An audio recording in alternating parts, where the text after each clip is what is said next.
3-2 맹손씨와 숙손씨 그리고 개손씨 세 집안에서 천자의 제례 때 연주한 시경, 주성옹으로 제사를 치렀다. 공자가 말씀하셨다. 제후들은 제사를 돕고 천자께서는 공경하네 라는 내용의 천자의 제례에 쓰이는 옹을 어찌 세 집안에서 연주할 수 있다는 말인가? 시경의 해설서 모시전에서는 주성옹의 주제를 선조께 제사를 드리는 것이다 라고 했는데, 이는 바로 주나라 무왕이 아버지 문왕의 제사를 지낼 때 음악과 함께 연주하던 작품입니다. 일개 제후국인 노나라의 경들이 천자나 행할 수 있는 음악으로 집안 제사를 지냈으니 이는 3-1과 마찬가지로 어질지 못함을 지적하고 있는 거죠. 이제 이 작품 전체를 감상해 봅시다. 올 때는 기뻐하나 묘당에 도착하면 엄숙해지네. 제후들은 제사를 돕고 천자께서는 공경하네. 아, 큰 짐승을 바쳐서 나를 도와 제사를 드리네. 아름다운 황제시여, 자식인 나를 평안하게 하시네. 발띠 밝으신 님이여, 문무를 겸비하신 임금이네. 편안함이 하늘에 미치시어 그 후손을 번성케 하시네. 내가 장수하도록 평안하게 하시고 복이 많도록 도우시네. 이에 부왕을 숭상하고 또 어머님을 숭상하네. 주나라 문왕은 아들인 무왕과 달리 천자의 자리에 오른 적이 없습니다. 그는 상나라의 속국 중 하나인 주나라의 지도자였죠. 그러다가 무왕이 상나라의 마지막 왕인 주임금을 패하고 천자가 되자 자연스레 그의 아버지 자격으로 태왕에 추존된 거죠. 이와 관련하여 다음 구절도 함께 살펴보겠습니다. 공계가 죽고 아들 창이 즉위하니 이 사람이 서백이다. 서백은 후대에 추존된 문왕으로 후직과 공유의 사업을 따르고 고공과 공계의 법도를 본받아 성실하고 인자하며 늙은이를 공경하고 아랫사람에게 사랑을 베풀었다. 어진 사람에게는 예로 자신을 낮추었는데 한낮에는 식사할 겨를도 없이 선비들을 대접했으므로 선비들이 이 때문에 서백에게 많이 몰려들었다. 백의와 숙제는 고죽에 있었는데 서백이 노인을 잘 봉양한다는 소문을 듣고 함께 가서 서백에게 귀의했다. 사기 주본기. 고공이 죽자 공계가 즉위했고 공계가 죽자 창이 즉위했으니 서백, 서쪽 제후의 우두머리가 되었다. 서백이 덕을 닦으니 제후들이 귀속하였다. 18사략 주왕조. 창이 물러나 덕을 닦으니 제후들 대부분이 주임금을 배반하고 그에게 귀속되었다. 18사략 은왕조. 서백이 이미 죽고 주나라 무왕이 동쪽 정벌을 가서 맹진에 이르니 제후들이 은나라를 배반하고 주나라로 모여든 이들이 800명이었다. 제후들이 모두 말했다. 주는 벌해도 됩니다.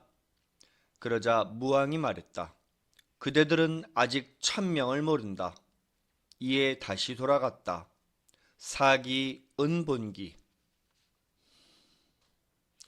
일개 제후국의 신하에 불과한 삼환이 천자나 사용할 수 있는 제사음악을 마음대로 사용하고 그것도 다름 아닌 어짐을 몸소 실천한 문왕을 찬미하는 작품을 자기 집 뜰에서 연주하게 했으니 공자가 이 사실을 듣고 얼마나 한탄했을까요? 3-3 공자가 말씀하셨다. 사람이 도의 내용이 되는 어짐을 실천하지 못하면 도의 형식이 되는 예를 어디에다 쓰겠는가? 사람이 어짐을 실천하지 못하면 도의 또 다른 형식인 음악을 어디에다 쓰겠는가? 내용이 있은 후에야 형식이 존재할 수 있다. 도의 내용을 실천하지 못하면 도의 형식이 되는 예와 악, 즉 예악제도는 존재의 의의가 없다. 앞에서 설명했듯이 어짐과 의로움은 도의 내용인 반면 예는 도의 형식이 됩니다. 그런데 공자는 여기서 왜 갑자기 음악을 얘기하고 있을까요? 이제 다음 기록을 살펴보겠습니다. 어짐은 음악에 가깝고 의로움은 예에 가깝다. 예기, 악기. 예의 앞으로 나아감과 음악의 뒤로 물러남은 그 뜻이 하나이다. 예기, 악기. 이는 성격상 어짐과 음악은 부드러움에 속하고 의로움과 예는 강함에 속한다는 뜻입니다. 특히 앞으로 나아가는 것은 강함을, 뒤로 물러나는 것은 부드러움을 상징하죠. 그럼 왜 예의 음악이 필요한 걸까요? 예에는 국가 행사에서 치르는 주례와 일개인의 가정 행사로 치르는 의례가 있다고 했었습니다. 이제 이 두 가지를 예로 들어서 설명해 보겠습니다. 외빈이 방문하면 보통 의장대에 사열을 합니다. 이때 예를 담당하는 병사와 음악을 담당하는 병사들이 함께 참석합니다. 그런데 음악이 없이 예식만 진행된다면 그 분위기가 어떨까요? 대단히 삭막하고 또 어색해질 겁니다. 이처럼 강함의 예를 지나치게 엄숙하지 않도록 보완하는 것이 바로 음악의 존재 이유랍니다. 이 역시 한쪽으로 치우치지 않는 중과 모두를 아우르는 조화로움의 화의 도리이죠. 마찬가지로 이번에는 결혼식의 한 장면을 상상해 봅시다. 사회자가 신부 입장이라고 말하면 신부 행진곡이 울려 퍼지면서 신부와 신부 아버지가 천천히 걸으면서 결혼식장으로 입장하죠. 그런데 만약 신부 행진곡이라는 음악 없이 결혼 예식이 진행된다면 어떨까요?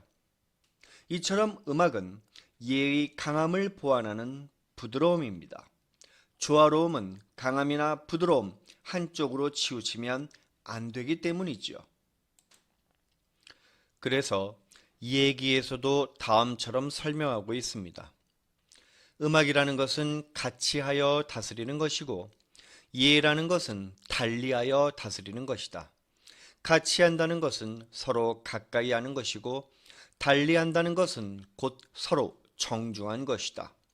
음악이 지나치면 번져서 퍼지게 되고 예가 지나치면 곧 흩어진다. 이치에 맞게 하고 표면의 형식을 수식하는 것이 예악의 기능이다. 예악이 확고히 서면 곧 귀함과 천함이 구별된다. 형식인 음악과 내용인 문장이 같이 하면 위와 아래가 조화롭게 된다.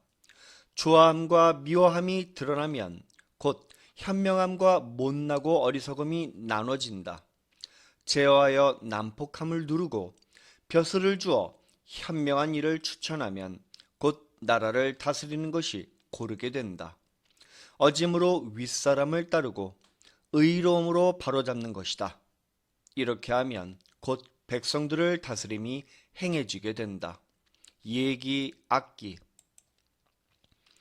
음악을 가까이 하여 서로 어울린다는 것은 부드러운 자세이고 예가 달리하여 서로 구별한다는 것은 엄격한 태도이죠. 이처럼 예악은 도의 형식으로서 각각 강함과 부드러움을 나타냅니다.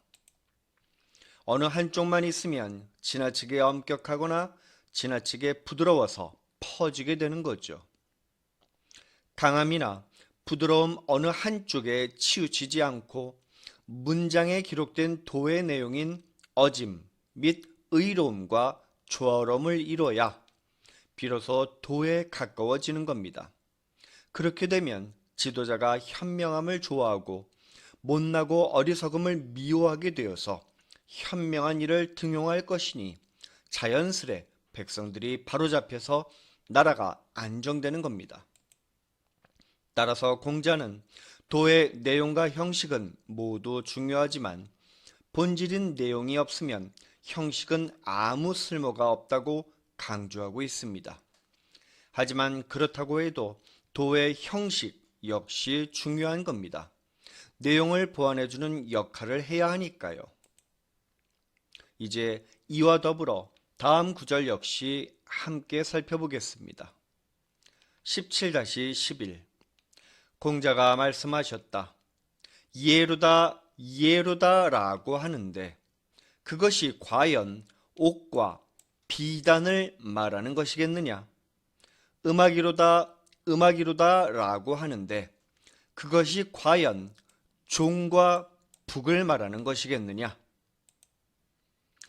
도는 내용과 형식으로 나뉘는데 예와 음악은 도의 형식을 이루는 구성요소이죠. 그런데 사람들은 서로 옥과 비단을 바치면서 예를 갖췄다고 말하고 종과 북을 두들겨 대면서 음악을 갖췄다고 말합니다. 이게 과연 진정한 의미로서의 예와 음악일까요? 진정한 예와 음악의 가치는 바로 예악 제도에 있습니다. 공자가 예와 음악을 중시한 이유는 다름 아닌 주공이 완성한 예악 제도를 강조했기 때문이지요. 그리고 예악 제도의 본질은 진심을 다하는 것입니다. 하지만 춘추시대는 형식만이 난무한 일대 혼란기라서 공자는 본질이 빠진 허례허식에 치우치는 모습을 보면서 못내 애통해야 할 따름이었던 겁니다. 이제 다음 구절을 통해서 진정한 음악의 역할이 뭔지 살펴보죠. 3-23 공자가 노나라 악관의 수장인 태사에게 음악에 대해서 말씀하셨다. 음악이라는 게 뭔지 아마도 알 수 있을 것 같습니다. 처음 시작할 때는 각 악기에서 나오는 소리가 한꺼번에 일어나 연주되다가 점차 악기들 간의 소리가 조화를 이루는 듯, 그러다가 악기 각각의 소리가 또렷해지는 듯, 또 그러다가 악기들 소리가 서로 연달아 놓은 듯 이어지다가 끝나는 것입니다. 궁중음악 역시 서양의 그것과 마찬가지로 현악기와 타악기로 이루어져 있습니다. 그리고 음악이 시작되면 이 악기들이 일제히 연주를 시작하므로 크고 웅장한 소리가 납니다. 하지만 중반으로 갈수록 각각 따로 노는 것 같던 소리가 조화를 이뤄서 하나의 아름다운 화음을 만들어내지요. 그러다가 또 각각의 악기마다 개별적인 소리를 내거나 다시 각각의 소리가 서로 연결되어 화음을 이루면서 끝나게 됩니다. 이는 마치 도의 구성 요소들이 독립적이지만 음악을 통해서 서로 연결되어 유기적인 조화로움을 이루는 것과 같은 원리입니다. 이처럼 도의 형식으로서의 음악은 딱딱한 예를 부드러움으로 보완하면서 또 한편으로는 도의 각 구성 요소들이 따로 놀지 않고 서로 연결되어 상호작용을 하도록 하는 매개체 역할을 맡고 있는 겁니다. 3-4 임방이 예의 근본이 무엇인지 물었다. 공자가 말씀하셨다. 참으로 심오한 질문이다. 예는 조화로움을 위해서 절제하고 통제하는 것이므로 화려하기보다는 차라리 검소해야 한다. 특히나 의례 중 하나인 상례는 비록 도의 형식이긴 하지만 진심을 다해서 슬퍼하지 않으면 안 된다. 임방은 노나라의 대부이자 공자의 제자였다는 설이 있지만 믿을 만한 사료에서는 찾아볼 수 없습니다. 앞에서 언급했듯이 예와 음악은 예악 제도를 뜻하기 때문에 떨어질 수 없는 관계에 있습니다. 그리고 이러한 예악 제도의 궁극은 비록 도의 형식이긴 하지만 진심을 다해야 한다는 것이지요. 따라서 이 구절 역시 3-3과 17-11에서 설명한 것처럼 정성을 다해야 함을 강조한 겁니다. 이제 이 구절에 부합하는 사례를 살펴보겠습니다.